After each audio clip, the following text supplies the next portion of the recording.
Seal is a poor conductor of heat is because you can see that Katie is managing it with her bare hands, and we're often asked, why don't we wear gloves? Isn't that pipe hot? And that particular metal simply doesn't conduct the heat very well, so it's hot about a foot past the glass, but that's it. The rest of it is safe for us to handle.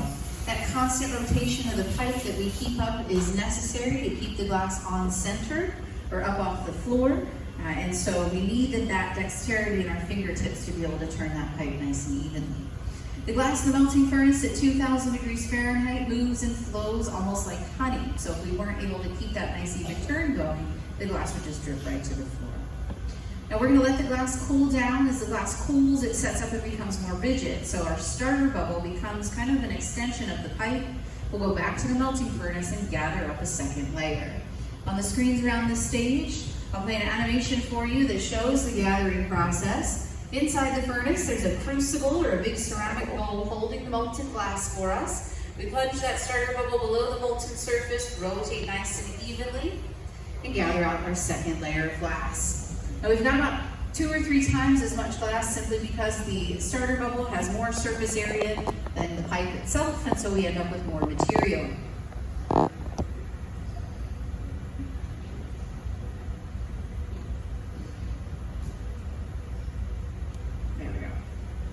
So Katie will evenly distribute that new molten layer around the core bubble. Every tool we touch to the surface of the glass is going to cool the glass down. So we're cooling that new layer. The core bubble wrapped up in 2,000 degree molten glass is going to start to heat back up. Once the temperature is evened out throughout all of this material, we'll all be moving at the same rate, and so we'll get nice even inflation in the glass. The air is always going to take the path of least resistance. Wherever the glass is hottest, that's where it's softest, so that's where it will inflate. So throughout the making process, we're going to control where or how the glass moves and where it inflates by controlling the temperature of the glass. The view on the screens now is inside our reheating chamber. This furnace is 2,150 degrees usually, so it's a little bit warmer than the melting furnace, but we just use it to reheat the glass. The rings that you see are doors that are going to open up as the shape changes or gets larger. We can make room for it. We can see inside of our reheating chamber, not because of an amazing camera, but because of a type of glass called pure fused silica that won't become fluid and molten until it's closer to 4,000 degrees Fahrenheit. So there's a little window about this big in the back of the furnace made of that type of glass. And outside of the furnace is the camera that's giving you that view inside of our 2,150 degree reheating chamber. So there's lots of different recipes for glass. They can be designed to serve different purposes. They all work a little bit differently. The glass that we're using is called soda lime glass. It's all made from silica sand, pure silica sand that's mined from the earth and refined, and then different ingredients are added to create the different types. Our soda lime glass has soda ash and limestone in it. Lead crystal glass, it's not crystal at all, that just means it's beautiful and sparkly. It has the silica sand and then lead in it. Borosilicate glass is used to make Pyrex dishes. It's got boron in it, so silica and then boron. So different types of glass do all sorts of different things. If you made a dish with our soda lime glass and tried to stick it in your oven, it's going to crack and break as it heats up, because each type of glass has a different sort of rate of shrinkage and expansion. As it cools, it shrinks. As it heats, it expands. And some glass is that's going to happen at a pretty high rate, like our soda lime glass. The number on that one is about 96. The number on the borosilicate glass, which makes up the Pyrex dishes, is 33. So it's happening just much smaller, or at a much smaller rate, and therefore we don't get cracking and breaking in the glass. That cracking and breaking in the glass is called thermal shock, and we're going to actually take advantage of that thermal shock to break this piece free from the blowpipe. So we do have to crack and break the glass to separate it from the pipe, but we're going to do it in a controlled way. Katie was just using tools called the jacks to create a constriction line right off the end of the pipe. That constriction line sets up a structural weak point in the glass, and this is what's going to give us the ability to control where that fracturing is going to happen. Without the constriction line, the crack is not contained in a valley, and it's going to kind of run down the side of the piece or crack wherever. It actually becomes pretty difficult to break the glass free from the pipe in any sort of organized way if you don't have that constriction line. So it's real important. It's kind of like the creases in a chocolate bar, or when you fold a piece of paper in half to get that tear right where you want it. We're just setting up that weak point in our glass. I mentioned earlier that if we don't keep up that constant rotation of the pipe, the glass would start to move or droop towards the floor. So that's us working against gravity. That constant rotation prevents the glass from moving towards the floor. But sometimes we use gravity to our advantage, like Katie just did, heating up the glass so that it was soft and fluid and moving around and pointing it towards the floor.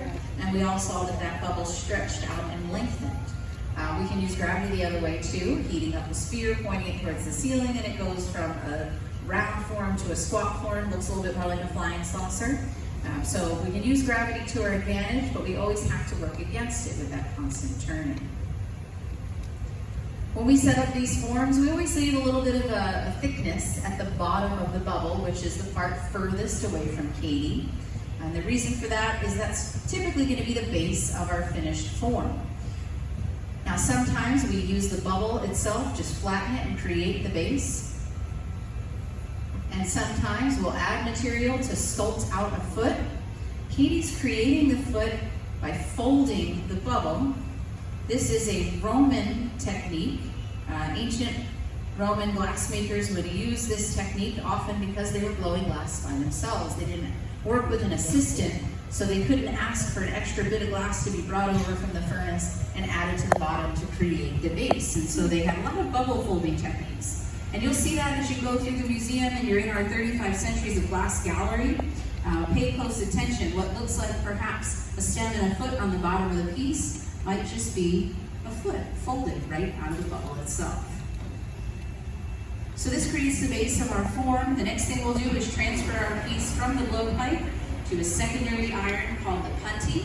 And that's what I'm working on. It's just a little bit of glass shaped up into a Q-tip or a dome shape. And we'll attach it to the bottom center of the piece. Hot glass will stick to hot glass without a problem. If either side is too cold, it's not going to stick properly. It will break free before we're ready. If it's too hot, it just makes it hard to break it free at the very end because it's going to melt together too well.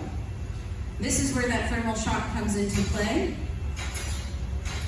We're going to use the cold metal blades of these jacks to chill the constriction line up at the top of the piece, or a couple drops of water. Either way, we want to create tiny fractures, and then a knock to the iron causes those tiny fractures that form to run or grow, and with the containment of that constriction line, they run around that valley or that indentation, and the crack occurs around that line. The piece looks like it just pops right off the end of the pipe.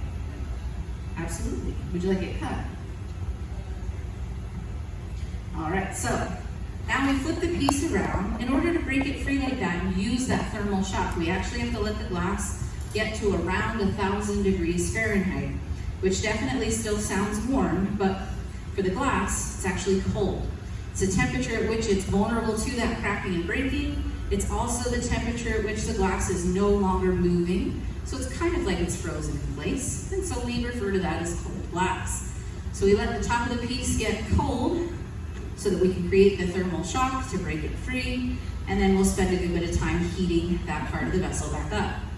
Now the bottom of the form, the foot, and the punty connection, we don't want that to get too cold either, or it will fracture and break. So Katie does have to warm that up, but only briefly, with little overall heats called flash heats. So you'll see when she heads back to the reheating chamber, she puts the whole piece into that furnace so that it will get a quick reheat, and the bottom half of the piece won't experience that thermal shock by being cooled too rapidly. But she's focusing the heat on the top of the form because that's where we want to change the shape. Now she's asked me to prepare a wrap for the piece. It is as it sounds. We're going to coil and stretch this glass around the body of the piece. I did a little bit of pre-shaping at the table there, center stage. That's the Marver table. It's just cold metal. Allows me to shape the glass. The core of this solid bit is still liquid fluid molten glass, but it allows us to create a shape and control how the glass is going to draw off the end of the iron. I also cut through this glass. Do you want to flash? Are you ready? I also cut through this glass, and that's essentially just like sharpening a pencil. It creates a point for the touchdown. Hot glass will stick to hot glass. Katie draws away from herself, determining how thick or thin the wrap is by how close she holds the iron to the piece. This is what we call a sort of wacky wrap, because we are kind of just wrapping it everywhere.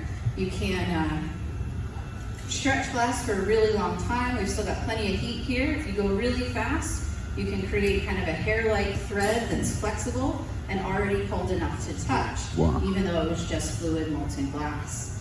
So it's pretty neat stuff. Once that wrap is applied to the top of the piece, we do need to make sure that it's fully fused into the surface. So Katie goes in for a really good soak or a nice heat on that section of the vessel. It's also the section of the vessel that we want to keep changing the shape of. So she'll further open that form up. The thinner the glass is, the faster it cools.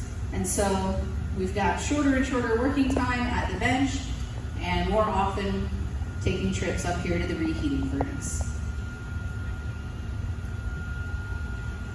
So Katie's going to do the final shaping here at the reheating chamber using heat, centrifugal force, and gravity. As the glass heats up, she turns faster. The glass whips away from center, opening up the form. With gravity, she decides the final shape. Pointing the glass towards the floor like that, it collapses and ruffles under its own weight, creating these beautiful fluted edges. And there we have it, a beautiful Roman footed bowl with fluted edges by Katie Adams.